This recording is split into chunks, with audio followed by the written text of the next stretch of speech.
Good morning, नमस्कार, आदाब, सत श्री अकाल दोस्तों। एक बार फिर आपका अपना प्रिय डॉक्टर आदि कश्यप, मुंबई चामारूस।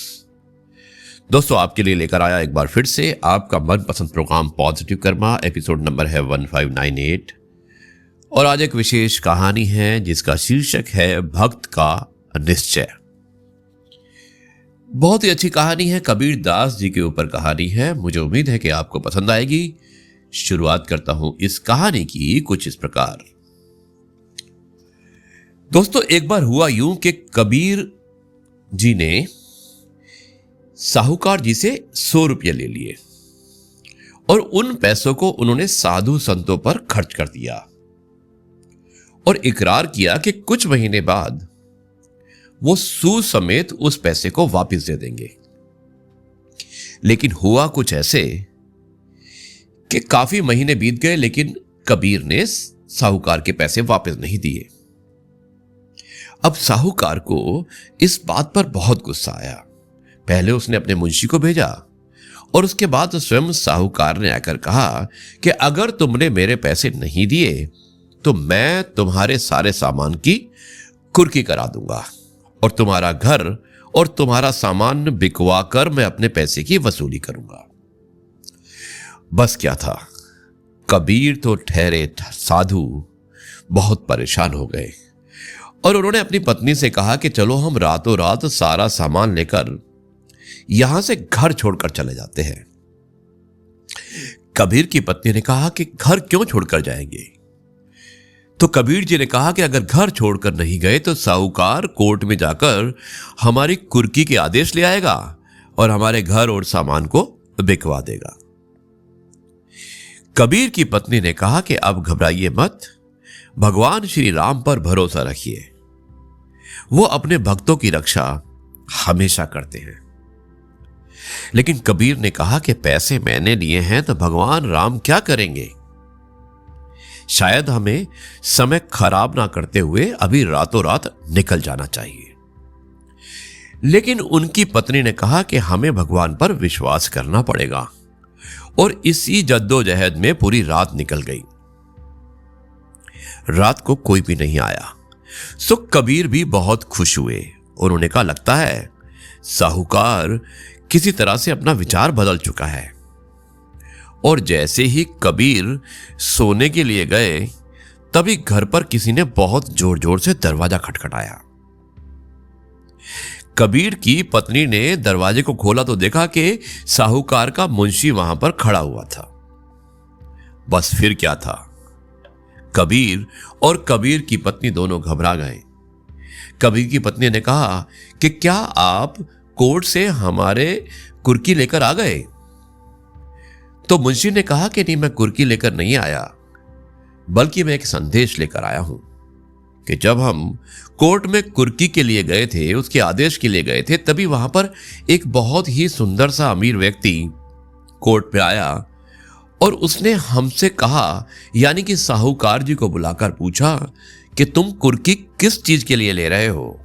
तो साहूकार ने कहा कि कबीर जी ने मुझसे 100 रुपये लिए थे, लेकिन वायदे के अनुसार अभी तक वापस नहीं किए। मैं उसी पैसे की वसूली के लिए कोर्ट में आया हूं और कोर्ट से कुर्की लेके उनके घर के सामान को बिकवा कर अपने पैसे वसूल कर दूंगा। उस सज्जन पुरुष ने कहा कि तुम्हारे कितने पैसे हैं?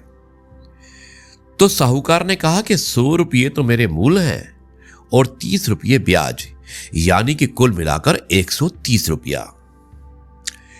उस व्यक्ति ने कहा कि भाई तुम कबीर की कुर्की मत कराओ, कबीर मेरे पास 500 रुपये छोड़कर गया था और इस थैली में पूरे 500 रुपये हैं। आप एक काम करना, अपने 130 रुपये काट के बाकी जितना भी बचे आप कबीर को वापस दे देना। और इससे पहले कि साहूकार कुछ कहते, वो व्यक्ति ना जाने वहां से कहां गायब हो गया।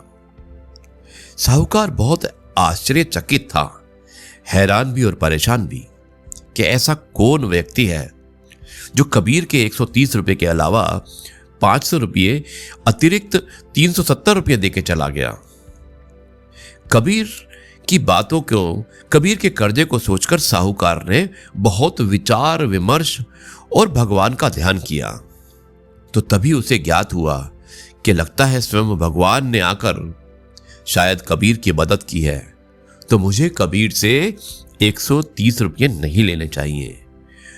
और कबीर के मुंशी ने कहा, तभी साहूकार जी का मन बदल गया और उन्होंने मुंशी को कहा कि तुम ये 500 के 500 रुपये कबीर जी को देकर चले जाओ, क्योंकि ये पैसे शायद कबीर के लिए भगवान ने भेजे हैं और मैं ये पैसे देने के लिए आपके पास आया हूं।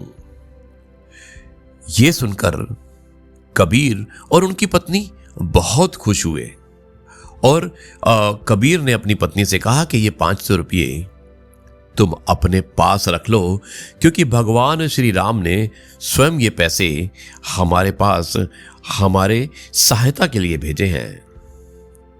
अब क्या था, उनकी पत्नी ने कहा कि नहीं, ये पैसे तुम रख लो और तुम ही जाकर थैली को अंदर रख दो। कबीर जी ने मुस्कुराकर कहा कि इस बार राम जी ने तेरे निश्चय अनुसार कार्य किया है, इसलिए थैली तुझे ही उठानी पड़ेगी। और इसी बात पर उनकी पत्नी ने कहा कि चलो हम दोनों मिलकर इस थैली को उठाते हैं। और दोनों पति पत्नी अपने राम का गुणगान करते हुए थैली उठाकर अंदर ले गए। उसी दिन कबीर जी ने एक अपने घर में बहुत बड़ा भंडारा किया और जिसमें सारी की सारी रकम खर्च कर दी। दोस्तों, ये थी कहानी। मुझे उम्मीद है कि कहानी आपको अवश्य पसंद आई होगी और इस कहानी में हमें बहुत ही शिक्षा मिलती है। भक्त का निश्चय कहानी थी। अब मैं इस कहानी को यहीं पर समाप्त करता हूँ, कार्यक्रम को यहाँ पर समाप्त करता हूँ और कल आपसे एक बार फिर से मुलाकात होगी कुछ नई बातों के साथ। तब तक के लिए कहता हूँ जय गुरु जी, शुक्राना गुरु जी।